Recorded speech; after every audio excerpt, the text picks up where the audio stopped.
Bonjour, c'est Gorky de la Team Radva. On se retrouve aujourd'hui pour parler de l'AK12 EL de la série Essential, mais c'est juste après ça.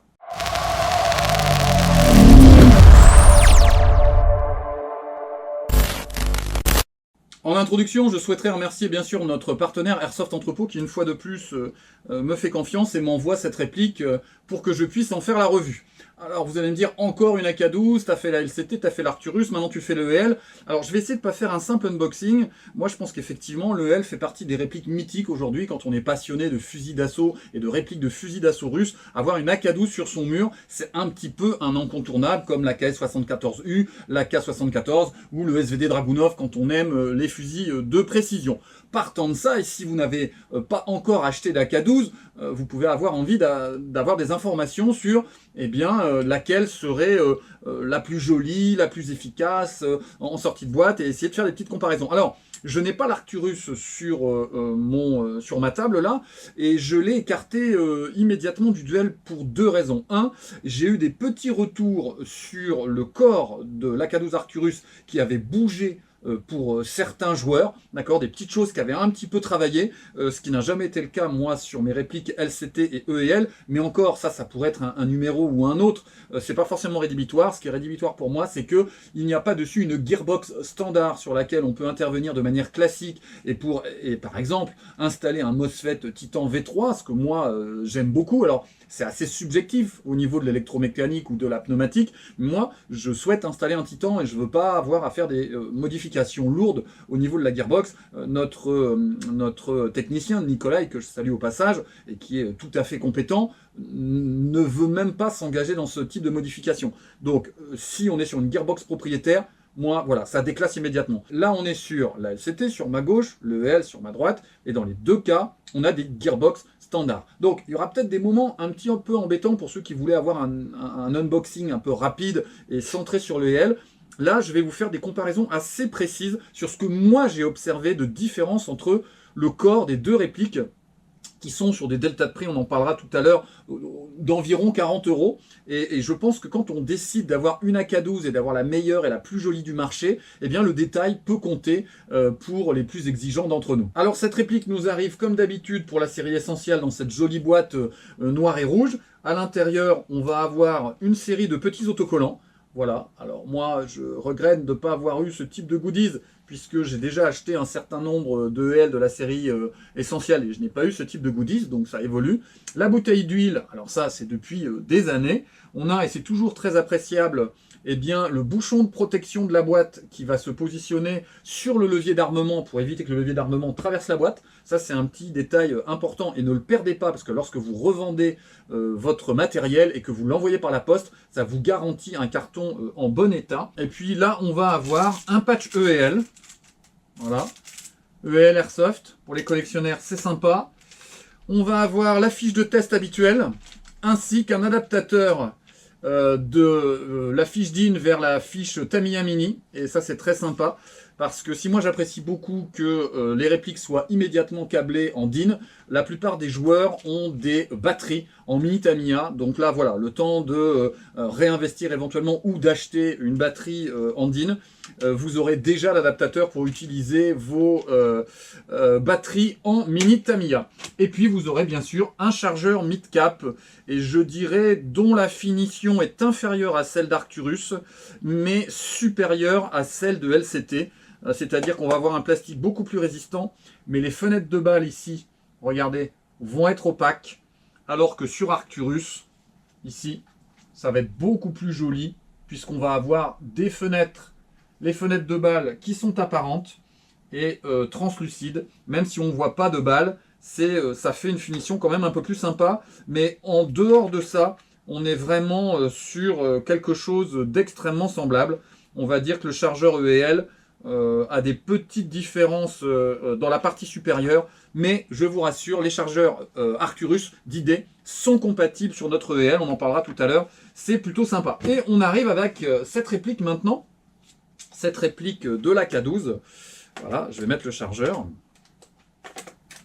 Voilà. Le chargeur qui se clenche et qui se met vraiment de manière très ajustée, donc ça c'est très agréable. Et puis on va avoir cette AK12 qui, dès le premier coup d'œil, m'a fait le même effet que l'Arcturus sur le côté fluet. La LCT est plus massive au niveau du garde-main, et c'est clairement visible, je vous le dirai au niveau des cotes, puisque j'ai pris les cotes au pied à coulisses cette fois, pour faire la comparaison proprement, et dès que je l'ai pris, je me suis dit, oula, on est exactement dans le même type de prise en main que l'Arcturus. Au niveau de la prise de visée, j'ai tout de suite remarqué, on en reparlera aussi tout à l'heure, un œilleton nettement plus large que sur la LCT, et donc c'est à la fois peut-être plus imprécis, mais pour la visée tactique, beaucoup plus agréable. Et quand il y a, on va dire, des petits reflets du soleil dans l'œilleton, là on n'a pas de souci de perte de vue parce que l'œilleton serait trop petit. On est sur une réplique effectivement qui fait un certain poids, mais qui est plutôt équilibrée, et on va dire que la pression sur l'épaule gauche n'est pas rédhibitoire, et quand je fais une prise avec le pouce avant, là, l'œilleton est suffisamment haut pour que je puisse prendre ma prise de visée, alors même que je n'ai pas mis de visée électronique ou de red dot ou quoi que ce soit, ce qu'évidemment ce type de réplique appelle assez facilement. D'accord? Alors, maintenant, avant de vous faire un petit travelling, je vais vous donner les caractéristiques et quelques chiffres. La K12EL, donc dans sa série essentielle, est à 359,90 €. Bref, on est à 360 €. La LCT est à 399,90 €, c'est-à-dire à 400 €, 40 € de plus. Et je vous rappelle que l'Arcturus était à 329,90 €, toujours chez Airsoft Entrepôt. Je vous donne les prix de référence chez Airsoft Entrepôt. Si vous vous posez la question, notre partenaire propose les trois, et les trois sont disponibles. Donc 360 le EL, 400, eh bien on a la LCT, et Arcturus à 330. D'accord? Vous voyez les différents deltas. Oui, j'ai éliminé la moins chère parce que je vous ai expliqué que pour moi, elle ne répondait pas à mes attentes sur le potentiel d'upgrade, et qu'il y avait des petites fragilités et qui me plaisaient pas trop. On a une Gearbox V3 standard, c'est-à-dire que vous pourrez intervenir dessus de manière standard, c'est une coque standard, il n'y aura pas à changer la coque ou la modifier pour installer un MOSFET Titan par exemple. Elle est QD certes, mais quand on bascule la crosse à l'arrière, on n'accède que partiellement, eh bien, au guide ressort. Donc vous devrez lever légèrement la gearbox pour pouvoir faire l'action de changement rapide entre guillemets du ressort. On est sur un moteur M120 axe court, là on est sur le combo essentiel, donc c'est quelque chose qui est en dessous des séries précédentes de chez EL, mais j'en ai parlé dans mes revues précédentes. On a un MOSFET de protection, un switch électronique, et donc elle est actuellement LiPo 11.1 prête. D'accord? Donc n'hésitez pas, moi j'ai jamais abîmé une EL en la jouant en sortie de boîte à la 11.1, c'est fait pour. Le cylindre est plein et en acier, on a un piston fibre dans acier aussi, le bloc hop-up est standard V3, ça c'est bien aussi, on n'a pas sur un bloc propriétaire.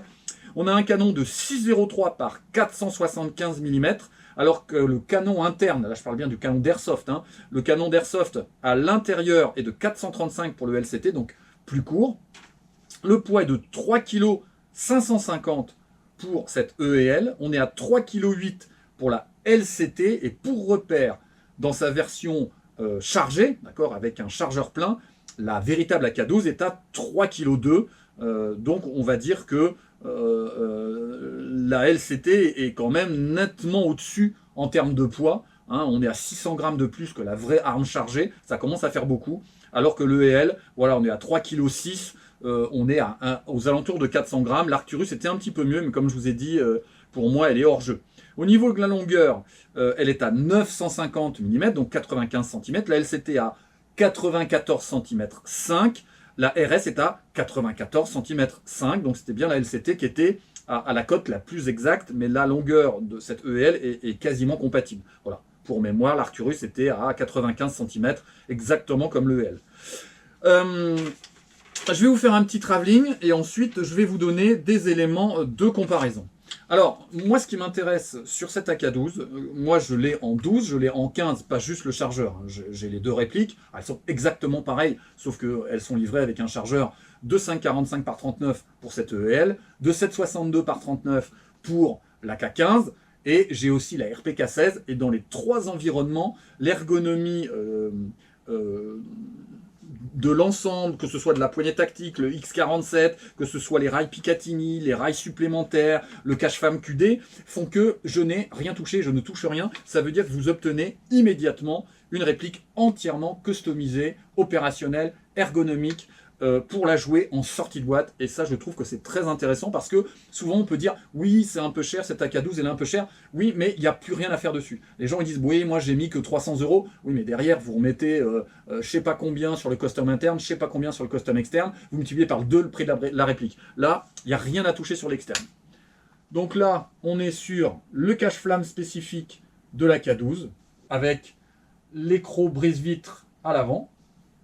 Voilà, ce cache-flamme QD dont on parlera ensuite avec son système de blocage. On a devant le guidon classique, le retour de gaz, les rails latéraux qui vont vous permettre de poser lampe ou laser. Le petit support là, le petit tenon qui va se basculer vers le haut pour libérer le top cover. Le levier d'armement. Ici, on va avoir le sélecteur de tir de type X47, mais on reviendra dans le détail après. Une poignée ergonomique. Là, ici, la crosse réglable en différentes positions, on en parlera aussi. Le talon de crosse en caoutchouc. Et puis le retour. Bien sûr, de l'autre côté, on n'aura pas de rail latéral sur cette version. Et un rail de l'autre côté aussi pour la pose d'éléments tactiques. Alors, on va rentrer maintenant dans les détails de comparaison de l'externe. Et je vais le faire de l'arrière vers l'avant. D'accord ? Parmi les choses que j'ai remarquées, c'est au niveau de l'arrière, là, ici, au niveau du mouvement du tube de crosse, on est moins ajusté que sur la LCT. Voilà. La LCT est plus rigide, notamment sur le mouvement vertical, que sur le sens de l'ouverture, il y a un peu de mouvement, c'est une chose, mais de haut en bas, il y a très peu de mouvement sur la LCT, alors que sur le EL, on a plus de mouvement, voilà, on a plus de mouvement de haut en bas, et c'est un mouvement qui n'est pas que celui de la crosse, c'est celui de la crosse et aussi celui du tube de crosse. On peut remarquer aussi que sur le tube de crosse de l'EL, là, ici, nous n'aurons aucun marquage de réglage de la crosse, alors que sur la LCT, je vais faire la musculation, hein. Voilà, sur la LCT, vous voyez, on va avoir les marquages en blanc, très sympa au niveau du tube de crosse. Sur la question maintenant de la hausse de l'EL. La hausse de l'EL, ici, là au-dessus, va être en aluminium alors qu'elle est en acier sur la LCT. Voilà, là on est sur la EL. Et il n'y a pas de surmarquage en blanc. Alors qu'ici on a une très belle pièce. Voilà, avec des surmarquages en blanc. Ici et là. Et avec cet œilleton beaucoup plus fin. Là ici c'est la LCT. Et là ici vous avez l'œilleton de l'EL. Beaucoup plus important, je ne sais pas si vous verrez. Et qui permet une acquisition plus facile. Mais là, en termes de finition, c'est quand même beaucoup plus joli sur LCT. Le sélecteur de tir de type X47 est nettement plus grossier sur la LCT. Voilà, ici, on a quelque chose de beaucoup plus large, de beaucoup plus gros, beaucoup plus grossier. Sur le EL, on va avoir beaucoup plus de finesse. Et on va dire que le support d'index va être nettement plus ergonomique et va permettre un appui ici beaucoup plus large que sur la LCT. Là ici c'est beaucoup plus ergonomique. À la fois le sélecteur de tir est moins épais, mais à la fois ce qui est important à savoir, le support d'index est beaucoup plus large. Parce qu'avec les gants, très rapidement on se décale et on n'a pas la force pour actionner celui de la LCT. Donc ça c'est vraiment un apport très intéressant au niveau ergonomie. Alors ensuite, qu'est-ce qu'on a ? Les marquages du corps pour la sélection du mode de tir sont beaucoup plus effectivement réalistes sur l'EL. On va avoir ici la position full, on va aussi, et on va voir apparaître la position du burst et la position du semi, ce qu'on ne retrouve pas sur la LCT. Et alors là, la LCT, attention, vous allez voir un marquage rouge et blanc. Ces deux marquages sont des marquages rajoutés, mais les marquages sont décalés. Voilà, par rapport à la version réaliste, et nous n'avons pas la version burst. Donc ça, encore une fois, on est sur quelque chose qui est mieux sur le EL. On a sur le EL, en plein centre, un point de soudure ici, très visible, voilà, en plein centre, et qui fait vraiment pas super joli. Alors qu'au même endroit, et après tout, il doit y avoir à peu près les mêmes contraintes, on n'a pas du tout la même chose sur LCT, où là, c'est parfaitement propre. On voit rien de spécial. Alors oui, je rentre dans les détails, mais je sais que pour certains, ça va être important que je puisse donner ce type d'informations. Sur le côté gauche de l'EL, on va avoir aussi des marquages très jolis qu'on n'aura pas du tout chez LCT et qu'on retrouve classiquement sur les répliques de la marque EL. Voilà, ici. Ça, c'est très sympa. La tige de rétention du top cover. Alors, effectivement, sur les AK12, les AK15 et les RPK16, petit coucou à Kritchek qui est venu me dépanner parfois parce qu'avec mes grosses pattes, régulièrement, j'arrive pas, je coince la batterie, les fils, ça m'énerve, c'est pas possible. Ça, ici, là, ce levier-là, ce ténon de rétention qu'on bascule et qu'on tire et qu'on éjecte pour retirer le top cover, il est captif sur le EL comme sur l'Arcturus. C'est-à-dire qu'il ne se détachera pas de la réplique, il ne va pas tomber je ne sais pas où sur le sol. Sur la LCT, il se retire complètement. Et moi, ça m'est arrivé une ou deux fois de me faire des frayeurs, ou même en safe zone, il tombe sur le sol, vite fait, vous avez des palettes ou je ne sais pas quoi, et vous perdez votre matériel. Là, il est retenu, il ne quittera pas la partie avant du corps de votre réplique, et ça, c'est vraiment un point très positif. La course du levier d'armement. Ça, encore une fois, c'est classique chez EL. Alors ça, on en parlera aussi du levier là. C'est classique chez EL. On va avoir une course de levier d'armement qui va être beaucoup plus importante que chez LCT. Regardez comme le dégagement là, de la trappe d'éjection est sympa. Là, ici, on a une course de levier d'armement qui est nettement supérieure à celle de la LCT. Et oui, ça paraît un détail, mais je sais que, par exemple, moi j'apprécie, puisque j'aime quand la réplication est la plus poussée possible. Là, on est sur la LCT, c'est quand même beaucoup plus limite. Le rail ABS, et là, c'est parmi les visuels les plus marquants. La partie, là, tout ce qui est rail et garde-main avant, en ABS, sur la LCT, c'est beaucoup plus gros, c'est beaucoup plus lourd, c'est beaucoup moins harmonieux visuellement. À la main, c'est beaucoup plus important, c'est assez désagréable. Moi, j'ai pas des grosses mains et avec les gants, rapidement, moi, je trouve que le garde-main de la K12 LCT peut être assez désagréable, d'accord? Donc, si vous avez des mains de taille moyenne ou petite, vous serez beaucoup plus à l'aise avec la version EEL. Pour vous donner une idée, voilà, j'ai utilisé mon pied à coulisses pour mesurer ici, là, entre les deux rails avant. La LCT, on doit être à 53,2 mm.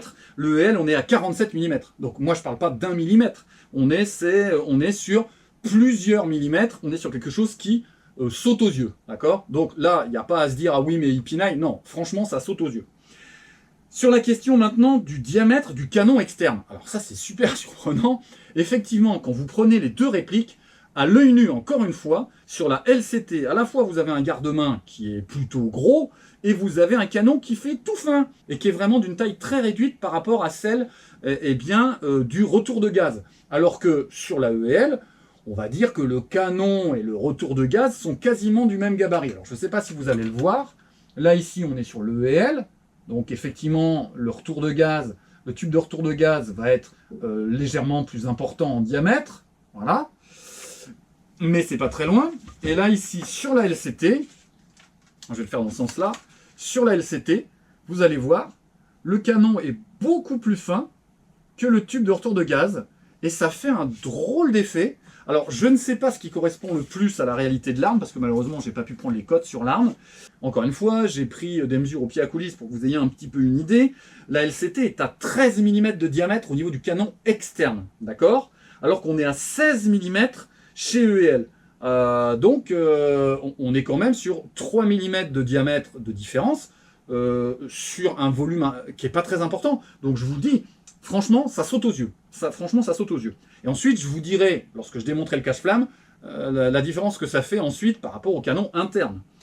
Les crénelures du tube récupérateur de gaz sont beaucoup plus marquées chez LCT. Bon, je ne vais pas vous le montrer parce que je me casse le dos, là, à passer sur la caméra 2. Alors, si je vous démonte ici le cache-flamme à l'avant, alors le cache-flamme est en QD, donc vous avez un petit tenon. Le petit tenon, comme sur n'importe quel AK, vous le baissez et vous n'avez plus qu'à débrayer, et non pas à dévisser, mais à débrayer le cache-flamme. Le tenon, il est à l'avant, ici. Voilà. Donc vous le tirez vers le bas, et une fois qu'il est vers le bas, voilà, avec un petit outil ou avec l'ongle, moi j'ai pas d'ongle, vous allez pouvoir Ensuite, eh bien, si j'y arrive, en direct bien sûr, voilà, vous tournez et vous sortez le cache-flamme qui pèse je sais pas combien et qui est en acier. Alors évidemment, je ne l'ai pas précisé, mais full acier dans les deux cas. Donc voilà, on est vraiment sur du haut de gamme, quoi. Hein.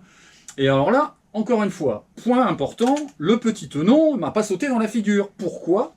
Parce que le petit tenon, sur le L, il est aligné avec la butée de rétention QD du cache-flamme. Là, ici. D'accord? Et là, on va avoir un canon qui va être d'une taille relativement importante. OK?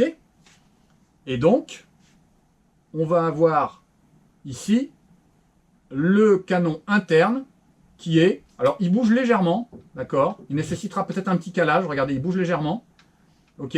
Mais il tient sans souci à l'intérieur du canon externe. De l'autre côté, on va avoir un tenon qui n'est pas aligné avec la fixation QD et qui nous saute à la figure, en tout cas sur le mien. Ensuite, là, la fixation QD, elle demande de faire un tour complet, ce qui n'est pas le cas sur l'autre version. Et donc là, si je lâche le tenon, tac, il me vient dans la main avec son ressort. Et si c'est pas ça, eh ben, il finit sur le terrain. D'accord? Et donc vous allez voir, eh bien, le support ici QD est décalé sur le côté. Et donc il n'est pas aligné avec la sortie de tenon et ça se barre. Et vous voyez que là, la finition n'est pas du tout la même. Regardez, là ici, la façon dont c'est fini chez LCT, et ils sont obligés de mettre une bague qui permet de parfaitement caler le canon. D'accord? Vous voyez comment ça se termine. Alors que sur, on a une espèce de poursuite de canon, là ici, au-delà du système de rétention QD. Et au bout, là, on n'a pas de bague de calage. Donc on n'est pas exactement sur le même système. Moi, je préfère le fonctionnement. Pourquoi? Parce qu'on a un vrai système QD qui se met en un seul tour. D'accord? On n'a pas besoin de faire un tour complet comme avec la LCT. Bon, simplement, il faut réussir à appuyer sur le tenon. Ah, ça y est, voilà. On l'a enclenché. Je fais un quart de tour, ça se clip, c'est terminé. Fixation QD classique. Sur la LCT, donc déjà, quand on n'a pas paumé le tenon, là ici, qu'on réenclenche, voilà, et qu'on remet dedans, eh ben, il faut réussir à le tenir tout en enclenchant. Voilà, donc déjà, ça s'ajuste un petit peu plus. Et là, on va commencer le premier tour qui est compliqué. On vient bloquer le tenon, on est sauvé. Et là, on devrait faire qu'un quart de tour, mais on tourne. Et on doit maintenir le tenon au-delà de la fixation. On a passé le quart de tour, mais ça continue à tourner et ça se débraye au lieu de venir se bloquer proprement comme sur le L. D'accord? Donc ça, moi, je trouve ça moins propre que sur la version EL. Alors, qu'est-ce que j'ai d'autre? Ça, c'est pareil, au niveau de l'esthétique, alors vous appelez ça le support de guidon, vous appelez ça les oreilles de protection du guidon. Là, ici, cette pièce-là, dans la hauteur, voilà, d'ici à là, est beaucoup plus haute sur le L que sur la LCT. On est sur un delta, on doit être à 27,4 mm d'un côté et à 20 mm de l'autre. Donc, on a quand même 7 mm d'écart. On a 7 mm d'écart entre ces deux pièces, hein, ces deux pièces-ci entre les deux répliques. Donc au niveau du visuel, c'est pareil, il y a quelque chose qui est quand même qui est assez frappant assez facilement. Et puis on va dire que l'anneau de sangle, là ici, l'anneau de sangle sur le L, l'anneau de sangle avant, est beaucoup plus large et je dirais plus fin. Il m'inspire moins confiance que sur la LCT. Bon, c'était peut-être un petit peu pénible, toutes ces petites comparaisons, mais je pense que c'est quand même intéressant de l'avoir en tête pour se faire une idée quand on ne peut pas les avoir à la main. Et puis on a chacun nos petits gris-gris, voilà, donc bon. Sur les petites remarques bizarres, quand je la mets en sécurité, le sélecteur de tir vient se bloquer sur le corps de la réplique et je ne peux plus descendre, d'accord? Là ici, ça se bloque en haut et je ne peux plus descendre. Donc je suis obligé de le tirer légèrement vers le côté. Donc c'est très pénible, d'accord, mais je vois pas ce que je devrais faire de différent. Je dois le tirer vers l'extérieur la descendre légèrement de quelques millimètres, et là, je vais pouvoir actionner effectivement les différentes positions. Là, je l'ai remonté trop haut, je l'ai de nouveau bloqué dans le corps de la réplique. Ça, c'est assez pénible. Ça, je pense qu'en partie, ça peut être assez pénible. Alors, évidemment, nous, les airsofters, on repasse rarement en safe. Là, vous voyez, je galère. On repasse rarement en safe. Donc, on va faire toute notre partie sur une position et on va varier entre les deux positions. Mais à un moment donné, si vous voulez passer de semi en full et que vous ratez et que vous repassez en sécurité, eh ben, vous allez vous retrouver bloqué. Si vous avez des gants, vous êtes énervé, sous tension, ça peut être problématique. Donc ça, d'un point de vue opérationnel, je ne sais pas pourquoi ça se passe comme ça, mais j'ai été obligé de vous le dire, on a ce problème de blocage. Alors, je vais vous ouvrir la réplique, la partie avant, vous levez ici la petite manivelle, là, vous la mettez en position verticale, ici, voilà, vous la mettez en position verticale, et vous faites des petits gestes de gauche et de droite pour l'extraire au maximum, et n'attendez pas qu'elle se décroche comme sur LCT. Voilà, on va avoir un clip et elle va se mettre à bouger, et là vous allez pouvoir reculer le top cover, voilà, et le sortir lui complètement. Et là va apparaître la connectique DIN, bien courte, nickel. C'est très bien que ce soit bien court parce qu'il y a moins de place que dans une AK classique, et ça va permettre de gérer au mieux l'installation de la batterie qui ne sera pas super forcément facile. Et puis on va avoir là ici le petit MOSFET de protection qui va vous permettre de mettre en sécurité votre système électrique. Alors, on va monter, je vais mettre mes lunettes, et on va écouter un petit peu le moteur, un M120 dont moi je pensais qu'il allait être relativement poussif, et puis finalement, bon, on en parlera sur les performances, c'est largement suffisant. Alors je ne connecte pas complètement parce qu'on est sur les anciennes fiches DIN, et donc c'est tout plat et ça se bloque à mort, c'est super désagréable ensuite à retirer. Alors sur le semi, ça tourne plutôt rond, le full. Bon, pour un M120 et une réplique qui passe au chrony à la 0,20 au pop à 0 à 350 fps, c'est tout à fait raisonnable. Sur les tests de tir, on est à la 0,28 sur un hop-up qui est réglé, on va dire, à moitié. J'ai une portée de tir à 50 mètres propre et droit. Donc, une réplique extrêmement valable en sortie de boîte. Une bille rapide, moyennement lourde, la 0,28, mais suffisante. Un hop-up relativement efficace. Un interne qui ne demande pas d'être modifié dans l'état actuel des choses. Si vous n'êtes pas quelqu'un qui attend d'une réplique qu'elle tire au-delà de 50 mètres, vous allez avoir quelque chose en sortie de boîte qui est tout à fait efficace. Alors, sur la compatibilité des chargeurs maintenant, je vous l'ai dit, le chargeur Arcturus est compatible. Alors, il faudra que ça se rôde un peu, hein, mais ça s'enclenche extrêmement facilement et ça ne bouge pas du tout. Alors non, hein, les histoires de oui, mais les chargeurs AK sur les vrais AK, bon, moi je vous l'ai déjà dit, hein, j'utilise une 104 d'un copain là de temps en temps. Ça clenche, ça bouge pas d'un poil. Donc non, sur AK, ça ballotte pas forcément. D'accord. Petite déception, les CIMA, alors ça c'est quoi? Ça c'est LCT. Les LCT ne passent pas. Les CIMA, peut-être une petite modification, parce que CIMA passe normalement en réduisant un petit peu le téton arrière là. Mais là, en sortie de boîte, je peux pas vous dire que ça passe. Alors c'est très très moche, hein, parce que là on est sur quelque chose qui est vraiment très ancien. Le drum qu'on peut retrouver assez facilement sur la RPK ne rentre pas. Nicolas il se posait la question, non, ça ne passe pas. Est-ce que ça passe avec modification? Je n'en sais rien. Le drum de type RPK 16, qui serait évidemment beaucoup plus compatible, puisqu'il est dans, on va dire, dans la finition globale des AK12 et AK15, ne passe pas. Voilà. Alors sur la RPK 16, il est vraiment tout juste. Il passe pas non plus. Par contre, si vous voulez passer sur une AK15, et vous savez que sur les répliques d'Airsoft, il suffit de changer le chargeur, eh bien vous passez à un 762 par 39. Et là, ça passera nickel. Voilà, là on est passé immédiatement sur une AK15. Vous voyez le chargeur courbé, 762 par 39. On se retrouve avec une AK15. Ça c'est pour la compatibilité des chargeurs.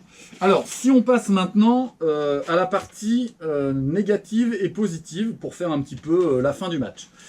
Sur la question des aspects négatifs, moi je trouve que le sélecteur de tir qui se bloque sur le corps en position sécu, c'est un problème, il faut trouver une solution par rapport à ça. Moi j'ai pas le temps de regarder ce qu'il en est, ou sinon il va falloir s'adapter en partie. La tige de crosse bouge un peu de manière verticale. Est-ce qu'il y a quelque chose à resserrer? Est-ce que c'est juste ma version à moi? En tout cas, je tenais à vous le signaler. Le corps a un aspect général qui fait globalement un peu moins bien fini, en dehors des marquages dont je vous ai parlé, à la fois du sélecteur de tir et du côté gauche du corps. Les points positifs, ils sont très nombreux pour moi.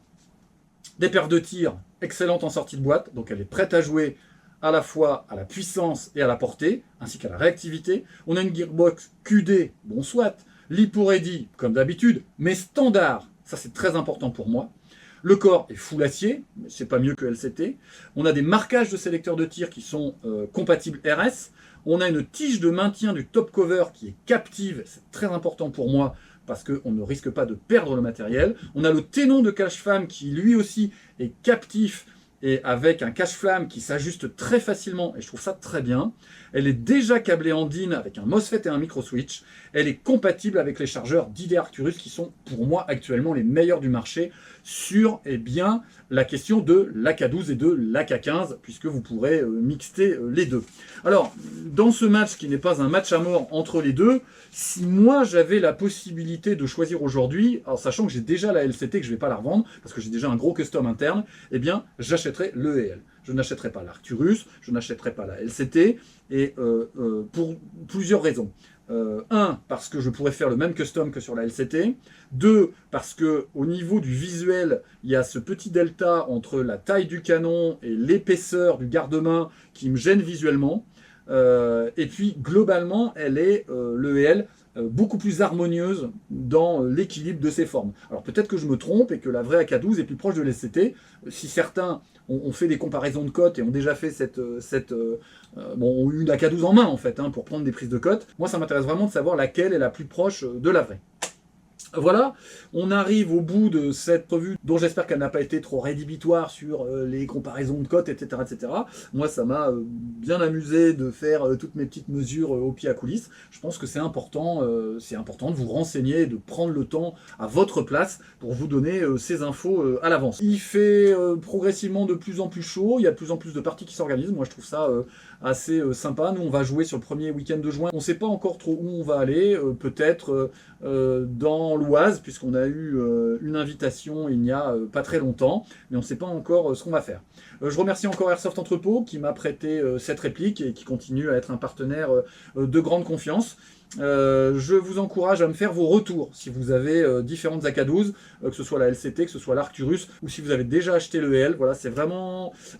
on a rarement d'aussi grosses marques qui référencent aussi bien le même modèle d'AK. Donc je pense que ça vaut le coup qu'on échange et qu'on pousse entre nous les détails pour qu'on puisse orienter ceux qui n'ont pas encore investi ou ceux qui voudraient changer de modèle pour avoir le mieux des trois en se débarrassant de celui qu'ils ont acheté en premier. J'espère qu'on se croisera rapidement sur les terrains d'Airsoft. D'ici là, prenez soin de vous, on n'oublie pas, c'est un loisir, donc après la sécurité, on se fait plaisir et on se prend pas la tête. Allez, au revoir.